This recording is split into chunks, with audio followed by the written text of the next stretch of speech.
Le songe d'un habitant du Mogol. Jadis, certain Mogol vit en songe un vizir, aux Champs-Élysiens possesseur d'un plaisir aussi pur qu'infini, tant en prix qu'en durée. Le même songeur vit en une autre contrée un ermite entouré de feu, qui touchait de pitié même les malheureux. Le cas parut étrange et contre l'ordinaire. Minos en ces deux morts semblait s'être mépris. Le dormeur s'éveilla tant il en fut surpris.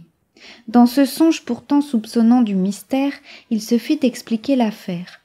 L'interprète lui dit « Ne vous étonnez point, votre songe a du sens, et si j'ai sur ce point acquis tant soit peu d'habitude, c'est un avis des dieux. Pendant l'humain séjour, ce vizir quelquefois cherchait la solitude.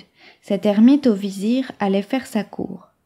Si j'osais ajouter aux mots de l'interprète, j'inspirerais ici l'amour de la retraite.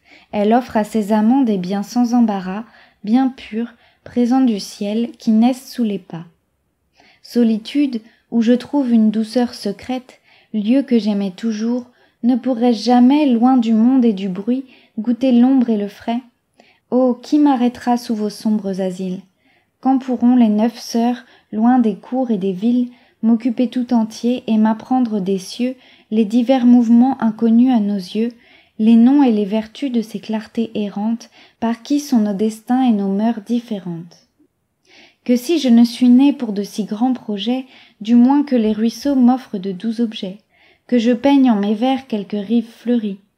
La parque à filets d'or n'ourdira point ma vie, je ne dormirai point sous de riches lambris, mais voit-on que le somme en perde de son prix?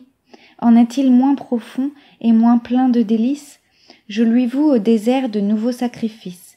Quand le moment viendra d'aller trouver les morts, j'aurai vécu sans soin et mourrai sans remords.